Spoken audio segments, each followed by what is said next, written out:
हम आज बात करेंगे उत्तराखंड की प्रमुख सामाजिक संस्कार या सामाजिक परंपराएं या सामाजिक प्रथाएं। उत्तराखंड में भी बहुत पहले से बहुत सारी प्रथाएं का चलन है जो कि आज धीरे धीरे विलुप्त हो रही हैं। तो हम उनकी बात करेंगे कि ऐसी कौन सी प्रथाएं थी जो पहले चला करती थी या जिनके नाम आज विलुप्त हो चुके हैं, हमें याद नहीं है वो प्रथाएं, और उनके नाम देखेंगे हम और वो कैसी प्रथाएं थी। पैना प्रथा। पैना प्रथा क्या होती है? ये कुमाऊं क्षेत्र में होती है। जब परिवार में किसी उत्सव या किसी जागरी या जागड़ा का आयोजन होता था तो उस समय बकरी काटने की प्रथा होती थी। तो ये बकरी काट के क्या करते हैं कि आपस में बांटते हैं, वहीं पे खिलाते हैं। इसे क्या बोलते हैं? पैना प्रथा। फिर आती है सिरनी। सिरनी क्या होता है? जब उत्सव होता है तो उसके अंत में प्रसाद के रूप में गुड़ गुड़ को छोटे छोटे टुकड़े काट दिए जाते हैं और उसमें या तो घी मिला दिया जाता है या कुछ अन्य चीज़ मिलाई जाती है, तो ये प्रसाद हो जाता है। तो इसी प्रसाद को सिरनी कहते हैं। मुख्य रूप से इसमें तिल भी मिलाया जाता है। फिर आता है जजमानी, जिसे खलोटी, खलोथी या खलिक प्रथा भी कहते हैं। पहले से ऐसा होता था कि जो ज़मीन थी वो किसी विशेष वर्ग के पास ही थी, और विशेष वर्ग के पास ज़मीन होने से वह खुद स्वयं नहीं, जो खुद वो क्या नहीं करता था, कृषि नहीं करता था, तो वो किसी और को दे देता था खेती करने के लिए। तो अब जो उसने खाद्यान्न जितने भी उगाए उसमें से कुछ वो क्या दे देता था, उसको दे देता था किसान को। तो उसे ही हम कहते हैं जजमानी या खलूटी प्रथा। पुरोहित वर्ग को दिए जाने वाले अनाज को निसरों निसरों कहते थे। अगर पुरोहित वर्ग को दिया जा रहा है तो वो निसरों, और कृषि सहयोगियों को दिया जाने वाला अनाज खलय या खल कहलाता था। फिर आता है टाल। टाल क्या होता है? अंतर्वर्गीय अथवा अंतरजातीय विवाह के बाद संबंधित पुरुष के वर्ग के आधार पर टाल शब्द जोड़ा जाता है, जैसे खसटाल, बमनटाल इत्यादि। न्योता प्रथा क्या होती है? जब भी विवाह किसी का होता है तो उस समय जो उनके मित्र होते हैं या गांव वाले होते हैं या रिश्तेदार होते हैं, इनके द्वारा कुछ ना कुछ गिफ्ट के रूप में दिया जाता है। तो गिफ्ट वो कहीं ना कहीं ऐसा हम कह सकते हैं कि उसे हम टीका भी कहते हैं आज के युग में। तो जैसे नकद रुपया भी हो सकता है वो, या खाद्यान्न सामग्री से घी, फल इत्यादि भी हो सकते हैं, या कुछ अन्य हो सकते हैं, यानी कि भेंट के रूप में दिया जाता है। तो अब आती है बांटा प्रथा। बांट प्रथा क्या होती है? यह जौनसार भाबर क्षेत्र में है। यह एक प्रकार का विवाह के संबंध में अन्न आदि के लिए मात्र निकटवर्ती लोगों द्वारा 1 रुपया प्रति वस्तु के लिए बांट दिया जाता था। यह विवाह के अवसर इसी रूप में स्वयं वसूल हो जाते थे। यानी कि जब विवाह होता है उसमें खाद्यान्न वाली जो सामग्री होती है, अन्य सामग्री होती है ना, ये पहले खरीद लिया जाता है। फिर इनका पैसा कौन देगा यह तय होता है। कैसे? कि यह बांट लिए जाते हैं आपस में, इसे बोलते हैं बांट प्रथा। फिर आता है संटवारा या पैंच प्रथा। प्राचीन काल में हमें पता है कि वस्तु विनिमय का प्रचलन था, तो उत्तराखंड में भी और अन्य जगह भी वस्तु विनिमय का ही प्रचलन हुआ करता था। तो वस्तु विनिमय तो फिर भी आम है। और पहले से ऐसा होता था कि वस्तुओं के साथ साथ मानव का भी यहाँ पे विनिमय हो जाता था या एक्सचेंज भी हो जाते थे। तो यही है एक संटवारा प्रथा। कुमाऊं में इसे क्या कहते हैं? ग्वर सांटा, और थारू लोग क्या बोलते हैं? अट्टा संटा या आंट साठ। जैसे हम आसानी से समझ सकते हैं, जैसे 2 भाई हैं या एक भाई या बहन है। कभी कभी ऐसा होता है कि इनकी 2-4 लगातार लड़के हो जाते हैं और किसी की लगातार लड़कियां हो जाती हैं, तो कहीं ना कहीं एक्सचेंज कर देते हैं और अपनी एक बेटी उन्हें देते हैं, एक बेटा अपना ले लेते हैं। ऐसी ये विनिमय की प्रथा है संटवारा या पैंचा प्रथा। पड़याल प्रथा क्या है? पड़याल प्रथा यानी कि जब गांव में किसी भी चीज़ का आयोजन होता है तो उसमें श्रमदान करना ज़रूरी है जिससे कि काम आसान हो जाए, तो इसे ही पड़याल प्रथा होता है। जैसे कि माना कोई त्यौहार है तो उसमें बहुत सारे लोग होते हैं, उनको काम दे देता है, किसी को दे देते हैं कि तुम पानी लाओ, किसी को बोल दिया जाता है लकड़ी लाओ, कोई बर्तन लाएगा, कोई सब्जी लाएगा, सामान लाएगा खरीद के। तो ऐसा ये होती है प्रथा, यानी कि श्रमदान की प्रथा होती है। पौड़ाण प्रथा क्या होती है? पौड़ा, हमने सुना है पौड़ा। पौड़ा एक नृत्य है जो कि भोटिया जनजाति द्वारा किया जाता है। ये नृत्य किया जाता है जब अतिथि आते हैं, अतिथि आते हैं यानी कि पौहण आते हैं, तो इनका सत्कार किया जाता है। इसे बोलते हैं पौड़ाण प्रथा। ज्वाड़ प्रथा, ज्वाड़ प्रथा एक जौनसार क्षेत्र में चलती है, यानी कि महिलाओं को भी संपत्ति में अधिकार मिलता है जौनसार क्षेत्र में। यह एक ज्वाड़ प्रथा है। छूट प्रथा, छूट यानी कि छोड़ना। जौनसार क्षेत्र में जब विवाह तोड़ते हैं या कहीं तलाक लेते हैं, इसका अधिकार भी महिलाओं को है, तो इसे ही छूट प्रथा कहते हैं। बहुपति प्रथा, यह जौनसार जौनपुर में एक प्राचीन प्रथा है। यानी कि बहुपति यानी कि एक महिला के एक से ज़्यादा पति होते हैं तो बहुपति। यानी कि जो जौनसारी जनजाति है ना, यह अपने आप को पांडवों का वंशज मानती है। जैसे कि पांडवों ने 5 से शादी की थी, तो ऐसे ही इनमें भी बहुपति विवाह का प्रचलन है। आज भी बहुत कम देखने के लिए मिलता है, पर मिल जाता है देखने के लिए, 2 से तो कर ही लेते हैं कितने। शल्टवाड़ा, शल्टवाड़ा प्रथा क्या है कि जौनपुर क्षेत्र में है। जब लड़का पैदा होता है ना, तो उसको उसके मामा के घर ले जाने की प्रथा होती है, यानी कि अपने मुकोट ले जाने की प्रथा होती है, उसे बोलते हैं शल्टवाड़ा प्रथा। मात प्रथा, मात प्रथा भी जौनपुर क्षेत्र में है, यानी कि मजदूरी से संबंधित प्रथा है।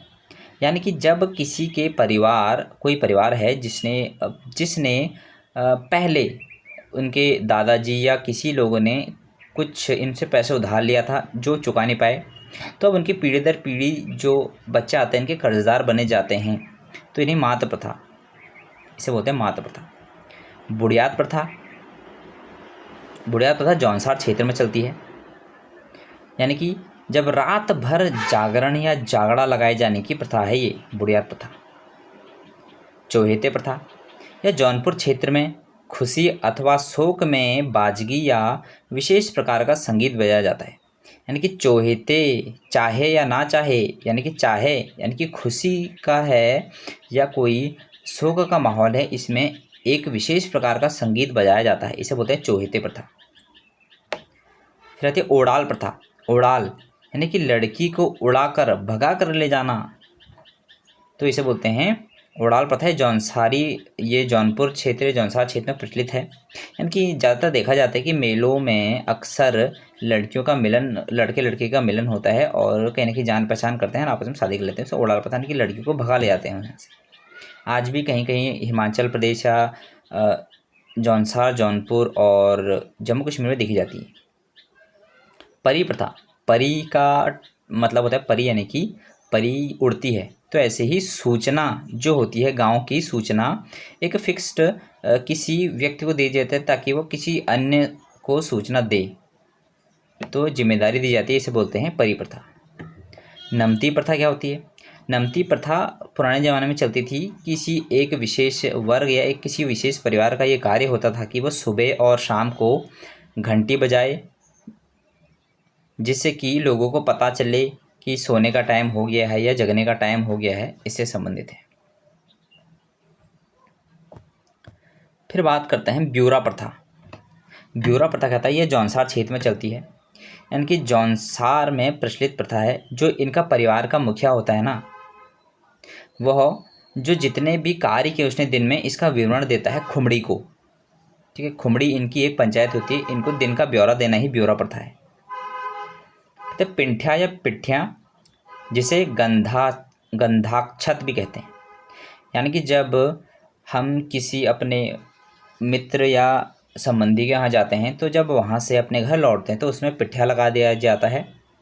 तो जब पिट्ठिया लगाते हैं तो वहाँ पे कुछ टीका देना होता है, टीका देते हैं, जैसे नारियल हो गया या पैसा रख दिया जाता है हाथ में, इसे ही पिंठा संस्कार कहते हैं, या इसे गंधाध्यक्ष भी कहा जाता है। कलियों भिटौली, चैत के महीने में होता है, यानी कि जो विवाहित महिला है उसका भाई उसे भिटौली देना आता है। यह एक सांस्कृतिक परंपरा का महत्वपूर्ण हिस्सा है। यानी कि जो भाई होगा अपनी बहन से मिलने जाता है चैत के महीने में और उसे चुनरी और नारियल देता है, यह प्रथा है। इसे ही कुशैल भी कहा जाता है। कुशैल और जौनसार क्षेत्र में इस प्रथा को समोड़ा कहते हैं। समोड़। अंतड़ा बेड़ना। अंतड़ा बेड़ना किसे कहते हैं? यह सौका वर्ग का प्रचलित प्रथा है। इसके अनुसार दो परगनों में आपसी मतभेद हो जाने पर आंतड़ा बेड़ने की रस्म आयोजित होती है। आंतड़ा बेड़ने से अभिप्राय है एक दूसरे की आंतें आपस में लपेट देना। फिर आती है बढ़ानी या बुढ़ानी प्रथा। पूर्वी सौका वर्ग में प्रचलित है। इसमें सभा कोना, भरान या बिंदी नाम से भी जाना जाता है। यह ज्येष्ठ पुत्र को 20 वर्ष की आयु के लगभग आयोजित होती है तो उसे सामाजिक मान्यता मिल जाती है। इसे बोलते हैं बढ़ानी। लूण लोटा। लूण लोटा यह एक न्याय व्यवस्था है, न्याय प्रणाली है जो पहले से चलती थी। यानी कि हम ऐसा कह सकते हैं, कोई एक मंदिर है, देव मंदिर में खुमड़ी के सामने, जौनसार क्षेत्र के है, खुमड़ी के सामने एक लोटा रख दिया जाता है, भरा लोटा। भरे लोटे में नमक घोल दिया जाता है। माना जाता है कि जब तक नमक घुलेगा तब तक दोषी का भी काम तमाम हो जाएगा। तो लूण लोटा जौनसारी प्रथा है। फड़वासा। फड़वासा भी एक प्रकार की देवी न्याय यानी कि न्याय प्रणाली है। इसमें क्या होता है कि वादी प्रतिवादी दोनों एक फिक्स स्थान पर, एक फिक्स दूरी पर खड़े होते हैं, वहाँ दीप जलाते हैं अपना अपना, और एक दूसरे के दीप में फूंक मारते हैं कम से कम 5 या 3 बार। 5 या 3 बार। जिसका जल्दी दिया बुझ गया तो वो दोषी। यानी कि फूंक से दिया बुझ जाने पर दिया जलाने वाला दोषी माना जाएगा। ठीक है, यानी कि जिसका जल्दी बुझ गया वो दोषी। खोरिया प्रथा, जिसे हम खोड़िया प्रथा भी कहते हैं, ये थारू जनजाति की प्रचलित प्रथा है। इस प्रथा में विवाह में जब बारात वधू को लेकर घर पर पहुंचती है तो वर पक्ष की महिलाएं वर के घर की झोपड़ी के ऊपर चढ़कर असामान्य शब्दों का प्रयोग कर घास फूस उखेलने लगती है। इसे बोलते हैं खोरिया प्रथा। फिर आता है सरोला या डोली प्रथा।